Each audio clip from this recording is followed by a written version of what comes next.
ただきます。うまっ。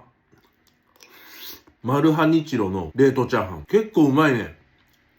自分でチャーシュー買ってきて、ゴロゴロ入れちゃったら満足度も高くなりそう。こんなのあったら自分でチャーハン作んないね。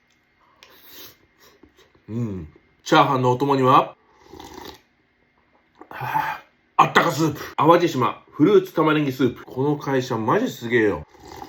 めちゃくちゃ玉ねぎ飲んでる感じする。